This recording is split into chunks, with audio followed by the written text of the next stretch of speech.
Hi everybody, welcome back to my channel. Thank you so much for joining me here. Today we have a book haul from The Works. Now, I didn't need any more new books.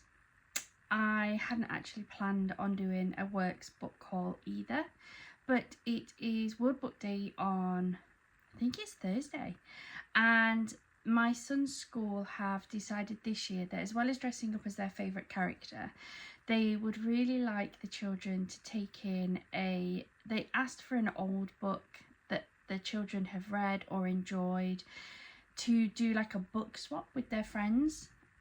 But Noah didn't want to do that because he doesn't want to give away his books. He's a little bit like me. He loves his books.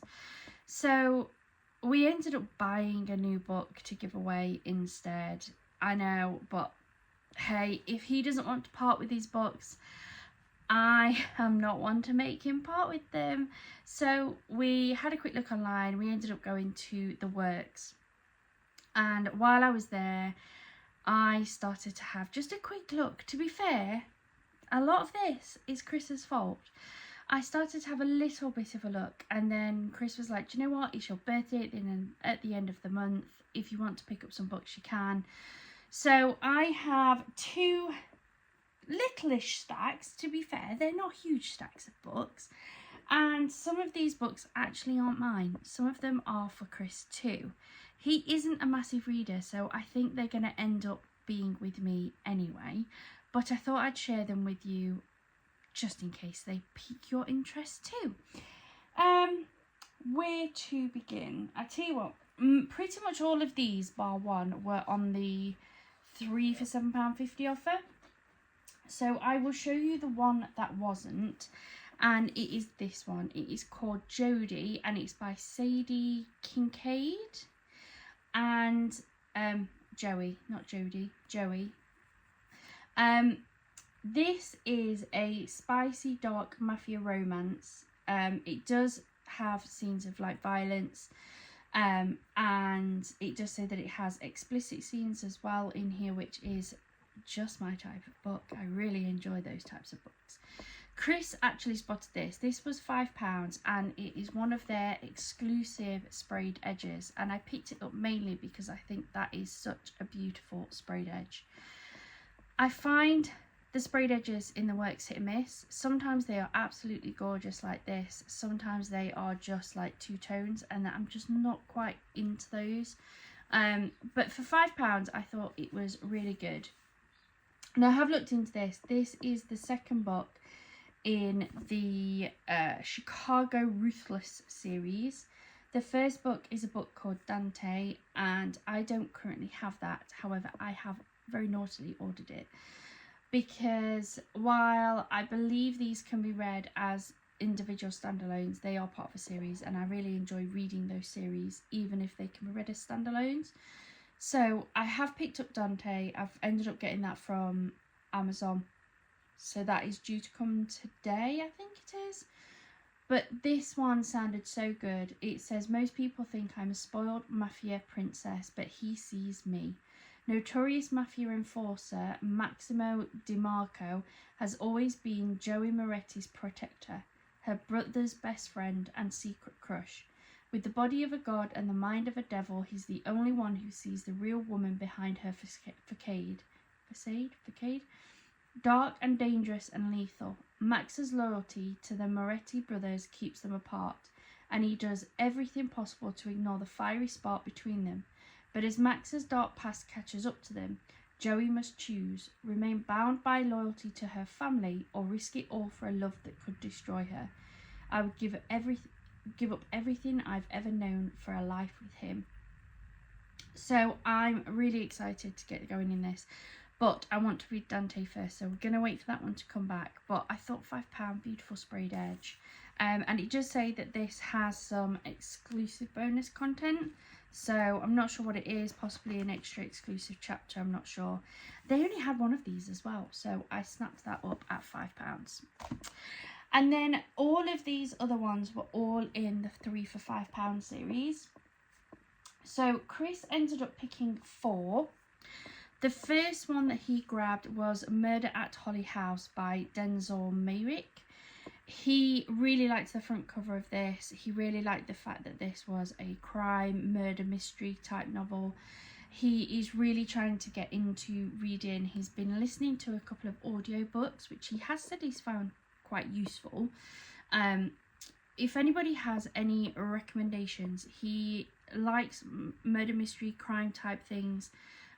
He is severely dyslexic, so he does struggle, which is why he's just trying to get into reading. I'm trying to encourage him because he does seem to really want to do it, but we shall see. But this is the first book that he picked up. It says A Village of Secrets. It's December 1952 and a dead stranger has been found lodged up the chimney of Holly House in the snow-covered town of Elderby. Is he a simple thief or a would-be killer? Either way, he wasn't on anyone's Christmas wish list. A mystery that can't be solved. Inspector Frank Grasby is ordered to investigate, but as is often the way for him, things don't go according to plan. A Christmas to Remember. When the local doctor's husband is murdered, Grasby begins to realise that everyone in Elderby is hiding something, and if he can't uncover the truth soon, the whole country will pay a dreadful price. Now, I've looked at this. This is, I believe, book number 1 in a series, and I believe there's another one out, and I think a third one on the way later this year. So he says he's going to give this a go. I think it also sounds quite good, so I will probably also give that a go as well. And if you see any of these books, if you've read any of them, please do let me know in those comments down below what you thought of them. The next book that he picked up was Lost Cause by Rachel Lynch. I am 99% sure I've got at least 1 or 2 more Rachel Lynch books in my piles of books. I just can't remember where they are. Thankfully, this isn't one of them. I scanned this into the Libib library and it didn't come up as a duplicate. But this one says, a missing person is easily forgotten until they turn up dead. One icy morning, the butchered remains of a woman are discovered stuffed into a bin. D.I. Kelly Porter knows this is the work of a deranged and dedicated killer, one who was struck before and will again. Kevin Flint is an odd young man who explores the hidden corners of the Lake District. Dark, depraved things excite him, but will he cross the line from bystander to perpetrator? Kelly's detective instincts tell her that the answers lie with Kevin, if only she knew the right questions to ask. Will Kelly miss her chance and end up with blood on her hands? A gritty, page-turning crime novel. So he's excited to try that one. That one is a D.I. Kelly Porter crime thriller. Not sure how many there are of those, but I know a lot of the crime thriller books you can usually read as standalone. So yeah, happy about that one. The next one that he picked up was this one, and it is Life Inside by Linda Calvi. As I say, he's really into crimes and he's really interested in actual real life crimes as well. So this one really struck him, and I think he said this was probably the first one he was going to attempt to read. And it says, widely known in the criminal underworld as the Black Widow, Linda Calvi spent the first half of her life running with the UK's top gangsters, robbing banks and even rubbing shoulders with the Kray twins. That is, until in 1990, Linda was sent away for decades. She would go on to become one of Britain's longest-serving female prisoners. This is her story of life inside, and how she learnt to survive the many years she spent behind bars, detailing the systems, characters and rules of prison life, as well as her encounters with notorious criminals Charles Bronson, Rose West and Myra Hindley. Linda gives a full account of her time locked up, featuring stories of fights, dodgy dealings and what happens when a screw gets taken hostage. This is a gritty and eye-opening look at prison life from a woman who has seen it all. I must admit, I think that sounds really good myself. The hard reality of prison and what it takes to survive. So, yeah, I think that's the first one he's going to hit up. Then the next one that he picked up was this. This is Murder Investigation Team by the former Scotland Yard Detective Inspector Stephen Keogh. Are you ready to challenge everything you thought you knew about the world of murder investigations? D.I. Stephen Keogh, maybe, spent over half of his 30-year police career as a Scotland Yard detective, helping to hunt down terrorists and criminals and solve the most heinous murders in London. A murder investigation team step inside the mind of an investigator and find out what it really takes to catch killers and bring them to justice. In a journey from the crime scene to the trial, you will witness the forensic detail of the job and ride the emotional highs and lows of cracking real-life murder cases. Take a peek behind the curtain to see the complex issues the police face every day and discover why people kill and debunk the myths that surround the work of a detective. So this one, again, it sounds really good. It is broken down into like the different sections of the investigation and things, but he really liked the look of that one. There was actually quite a few that he liked the look of. There was quite a few that he picked up and read the blurbs of, but he wanted to just start with those 4 and see how he went. Those 4 will probably last him quite a while anyway, but I will probably give most of those a go myself. Then let's hit these ones up. So again, these were on the 3 for £7.50. I really enjoy historical books, whether it be historical fiction or like real life history. And I seem to be particularly interested in like World War II. A lot of the books I read are between sort of World War I, World War II, surviving the war and things. And I have a few books on different things from Auschwitz, and they had 3 in there that I haven't seen before or didn't have. I think there was one I've had on my wish list, but this is the first time I'd seen it in the works. So I picked them up. The first one is The Teacher of Auschwitz by Wendy Holden, and it says, in a place of death he taught them to live. At the dark heart of the Holocaust there was a wooden hut whose walls were painted with cartoons, a place where children sang, staged plays and wrote poetry. The man who became their guiding light was a young Jewish prisoner named Freddie Hirsch. But being a teacher in such a brutal concentration camp was no mean feat. Whether it was begging the SS for better provisions or hiding his homosexuality from his persecutors, he risked his life every day for one thing: to protect the children from the mortal danger they all faced. Time is running out for Freddie and the children in his care. Can he find a way to teach them the one lesson they really need to know: how to survive? Based on assiduous research and survivor testimonies, The Teacher of Auschwitz highlights a forgotten war hero who refused to be a bystander to hate. This novel ensures that the name Freddie Hirsch will never be forgotten. So yeah, really interested in that. I thought it looked pretty good, and I can't wait to get going with that one. The next one that I picked up, sorry, I haven't read them yet, is The Stable Boy of Auschwitz. This is by Henry Oster and Dexter Ford. This one has been on my list for a while as one that I wanted to pick up. I just haven't got round to it yet. And it says, hunger gnawing at my sides, I couldn't last much longer, but just as I was beginning to give up, I found myself in the Auschwitz stables with rows of stalls filled with horses. Barbarossa was a towering, beautiful stallion.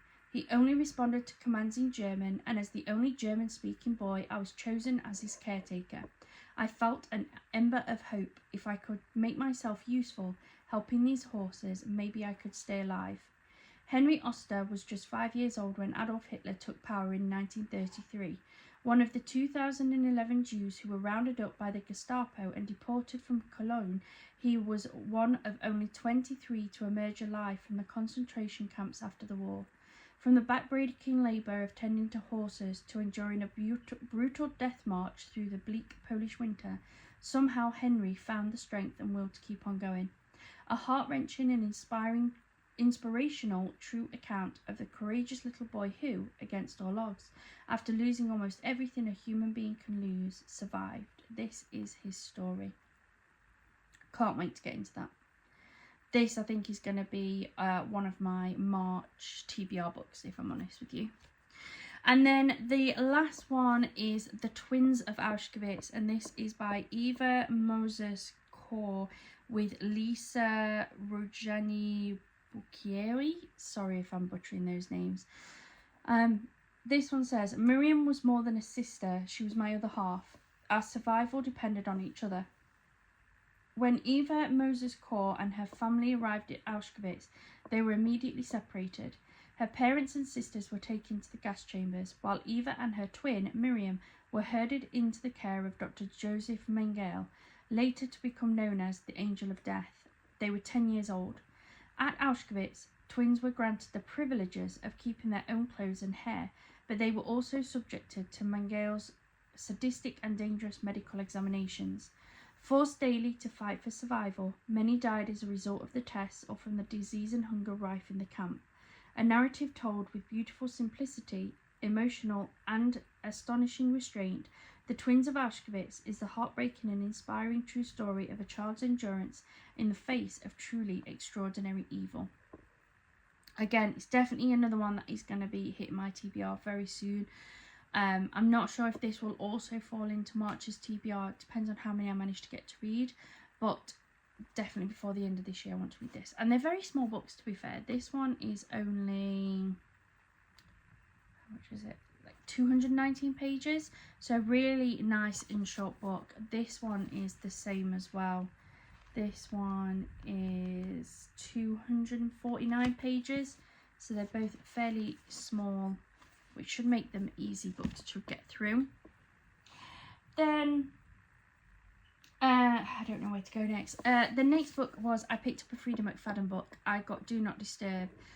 I have a few of her books, not so many of the newer ones, but I've got The Teacher, I've got Never Lie. I read The Co-worker but didn't like it, so I got rid of that. And then I have Perfect Son. I have Ward D, I believe. But this is one that I didn't have. And I find Freida McFadden books I am hit and miss with. I really enjoyed The Teacher. I really enjoyed Never Lie. Or I read One by One. It's on my list that I've read it. And I do believe that I have. And when I read the blurb, I have. But the story doesn't seem to have stuck in my mind as much as The Teacher and Never Lie. The Co-worker I read and I didn't enjoy it. I found it, I don't know why, I don't know what it was about it. I find it a little bit boring myself, so I didn't like that one. But Do Not Disturb is not one that I've got. So I saw it was part of the 3 for £7.50, so I thought I would pick it up and give it a go. This one says, always waiting, always watching. Quinn Alexander has committed an unthinkable crime, so she makes a run for it. She leaves behind her home, her job and her family and races to the northern border before the police can discover what she's done. But when an unexpected snowstorm forces her off the road, Quinn is forced to take refuge at the broken down, isolated Baxter Motel. The handsome and kindly owner, Nick Baxter, is only too happy to offer her a cheap room for the night. Unfortunately, the Baxter Motel isn't the quite safe haven it seemed to be. The motel has a dark and disturbing past, and in the dilapidated house across the way, the silhouette of Nick's ailing wife is always at the window, watching. In the morning, Quinn will leave the motel. She'll pack up her belongings and get back on the road to freedom, but first she must survive the night. Sounds really good. We're going to give it a go. I have also recommended to Chris that he might enjoy these as well. So I think he's going to give Freida McFadden a go. I'm not sure whether it will be this one or a different one, but he's definitely said he's going to have a go at them. And then we'll go here. I picked up a few fantasy books. These were also in their 3 for £7.50, which I thought was really good. Their 3 for £7 offer, I must admit, does seem to be getting pretty good. We're getting some good books out of there at the minute. I remember years ago, I remember when they were 3 for £5. They were a proper bargain back in the day. But you tended to find it was all either like general romance or it was all crime and thriller. But we are starting to see a bit more variety. So this one is Servant of Earth by Sarah Hawley. I picked this up purely because I liked the front cover. Never heard of it, never seen it before in my life, but I thought it looked good, and so I picked it up. And it says, only the strong and ruthless rule in the Fey realm, but a young human woman is destined to change it all. Kenna Heron is a servant in the cruel underground fairy kingdom of Miss Di. There, she must help her mistress undertake 6 deadly trials, one for each branch of magic: fire, earth, light, void, illusion, and blood. If Kenna succeeds, her mistress will gain immortality and become the heir to Earth House. Fail, and they both die. With only a sentient dagger of mysterious origins, Kenna must face monsters, magic, and harrowing tests. But worse, dangers wait underground, and soon Kenna gets caught up in a rebellion against the sadistic fairy king. When her feelings for the rebellion's leader turn passionate, Kenna must decide if she's willing to risk her life for a better world and a chance at happiness. Surviving the trials will take cunning, courage, and an iron will, but even that may not be good enough. Sounds really good. I really like books with trials in. I enjoyed the Artifacts of Aranos, the Trial of the Sun Queen. Again, that was like a underdog going for some trials. Really enjoyed it. So once I'd read the blurb, I was like, yes, this is going in my basket. And then the last two fantasy books are the first two in a series. This was the one that I saw at first. This is House of Bane and Blood, and it's by Alexis L. Menard. And I thought that just looked really good. That cover absolutely caught my eye. It's got a little bit of foiling on there, and I think it looks beautiful. And then I pulled this off, and this one was tucked behind it and is the second in the series. This one is the Vows of Vengeance series. So we have book 1 and we have book 2, which is City of Mirth and Malice. I think that they look really, really good. I'll read the blurb of book 1 for you. So this says, I once vowed that if I met a member of the Atano family, I'd kill them. Instead, I married one. Welcome to Lynchhaven, where magic, smoke and steam swirl in the streets and monsters hide in the dark. Once I was the most powerful heiress in the city. Then the Atanos killed my father and left my family's business empire to ruins. When the man who destroyed my world offers to pay our debts in exchange for my hand in marriage, I have no choice but to accept. Nikolai Antano is everything I was raised to hate. Arrogant, heartless, and devastatingly handsome, he leads a group of criminals with lethal magical abilities. I know I can't trust him, but as we plunge into an underworld of blood and enchantment, I can't deny the attraction drawing me to Nikolai, or the thrilling power I feel whenever he's around. Can I escape this marriage before the most dangerous man in the city steals my heart? Oh yes, that sounds like a bit of me. Really excited to get into these. Not sure where these are going to come in my TBRs.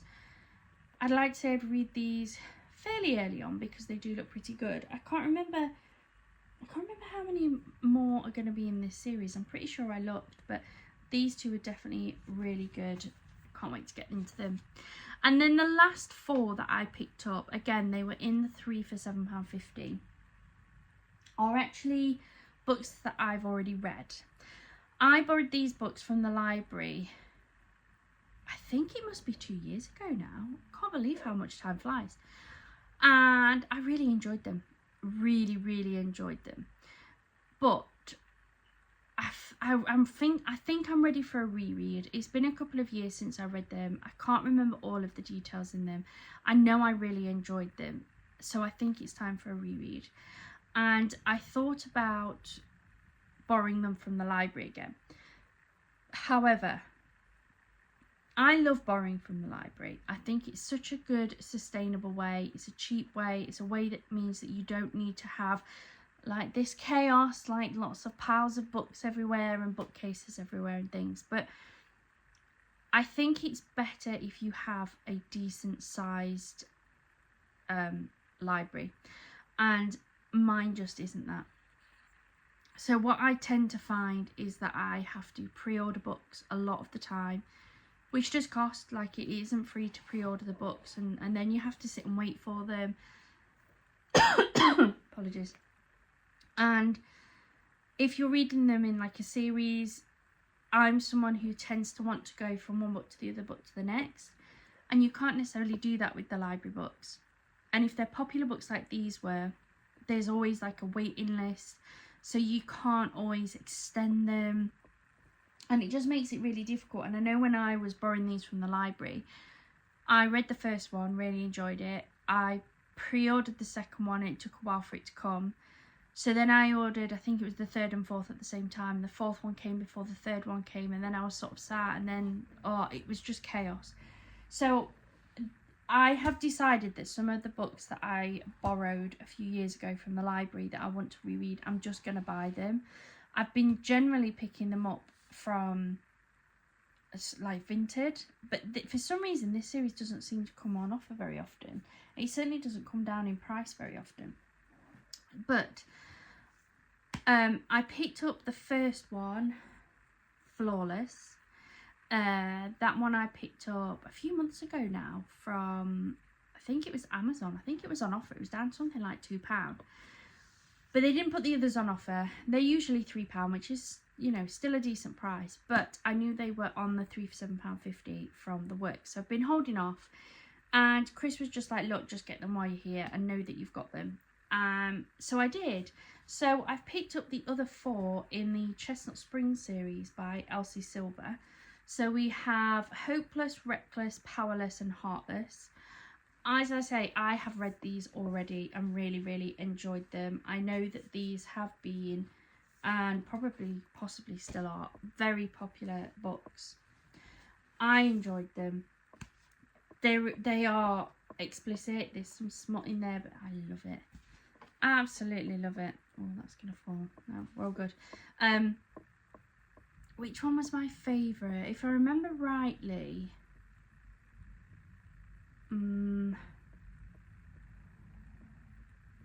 I did quite like the Cade one, but I don't think that one was my favourite. I think it was the Theo one, if I'm honest. I think Theo was the one that I really liked. But yeah, I'm ready for a reread. I really want to go through and have a reread of these because yeah, I just really, really enjoyed them. And I don't think that there is anything wrong with rereading the books, if I'm honest. So yeah, that was my haul from the works. I have had them as part of my birthday. It's my birthday at the very end of March, so I've said that these are my birthday gift. I can't think of anything better than books for my birthday, and if I've picked them, I know that they're ones that I don't already have and that I want as well. So that is everything on today's video. I will be doing a February wrap-up very soon as well. I can't believe how many books I read in February. I never thought I'd get through that many, especially when I'm supposed to be slowing down, but apparently my brain didn't accept that. And I also need to do, and I may do it in the same video, a March's TBR, although I've already made a start on March. My first book, yeah, it's the second today. I actually DNF'd a book yesterday that I guess were kind of, I didn't pick it back up from the day before, so I guess it's kind of a February DNF. But I'll chat about that in my overview. But the first book that I'm reading is Never Ever After by Sue Lynn Tan. It is a hardback. I do have the dust jacket upstairs. I just don't like to read with the dust jackets on because I find that the book slips and it gets annoying. So I always take my dust jackets off while I'm reading. But so far so good. Really enjoying that one. But that's everything from me today. I hope you have a wonderful rest of your day. And as always, happy reading. Bye for now.